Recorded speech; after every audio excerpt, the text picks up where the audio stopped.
Halo semua, apa kabar? Kenalin, aku Niswatul Khairah Dan aku Syifa Arahmi. Kami berdua adalah mahasiswa bimbingan konseling Islam semester 3. Jadi, di video kali ini itu kami bakal bahas tentang psikoterapi Islam. Salah satu psikoterapi Islam yang bakal kami bahas itu adalah tentang psikoterapi zikir. Sebelum kita mulai ke pembahasan selanjutnya, yuk kita lihat bareng-bareng video yang bakal kami tampilin.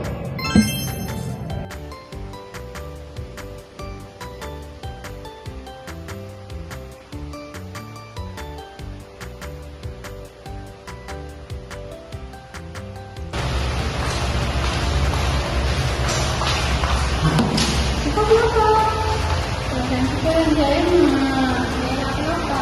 Tadi cemas gitu, kayak ada salah. Kita lagi stres ya? Iya. Mungkin karena lagi banyak tugas kuliah kan? Mungkin kamu punya saran?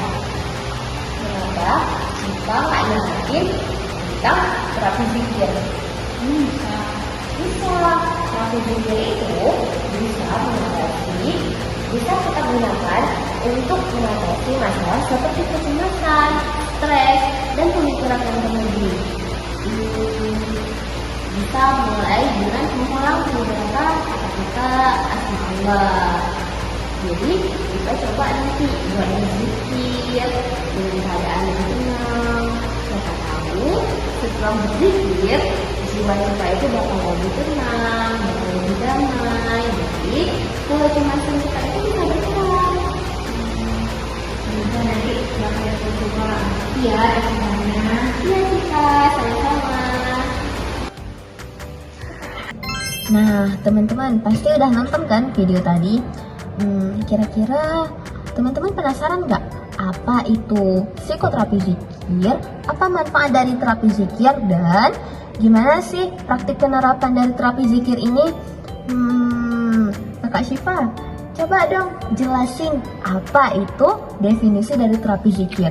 Nah, terapi zikir itu adalah salah satu bentuk intervensi psikologis berbasis spiritual yang menggunakan zikir untuk meningkatkan kesadaran diri, menciptakan ketenangan, dan memperbaiki kesehatan mental. Nah, jadi psikoterapi zikir ini itu memiliki manfaat yang signifikan bagi individu dalam meningkatkan ketenangan jiwanya.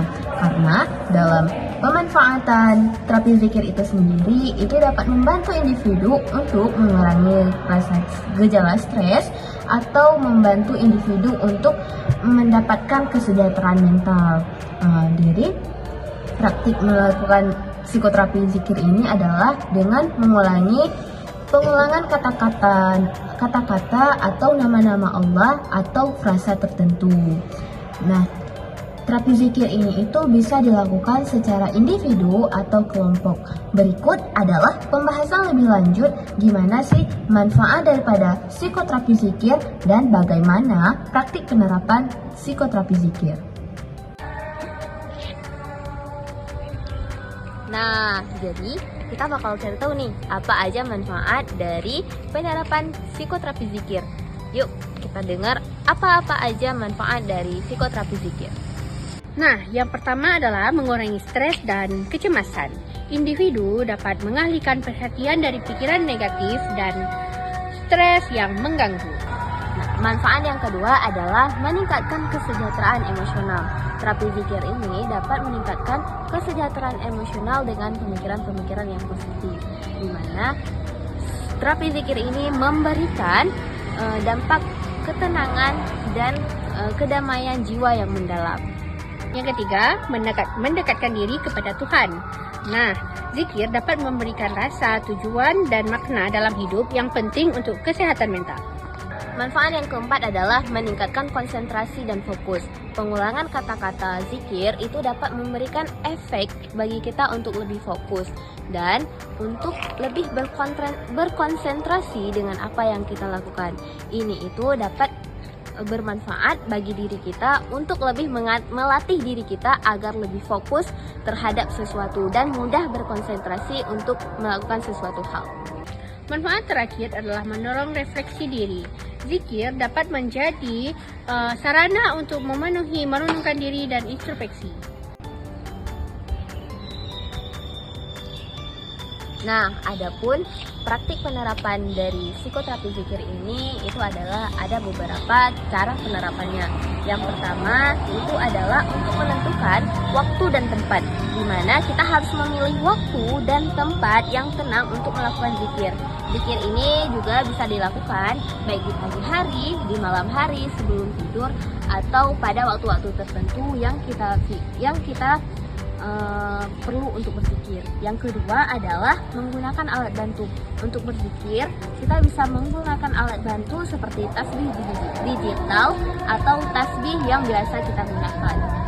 Nah, selanjutnya memilih kalimat zikir. Pilih kalimat atau nama Allah yang diulang, misalnya Subhanallah, Alhamdulillah, dan Allahu Akbar. Nah, selanjutnya melakukan dengan khusyuk. Saat melakukan zikir, usahakan untuk melakukan dengan penuh perhatian dan khusyuk.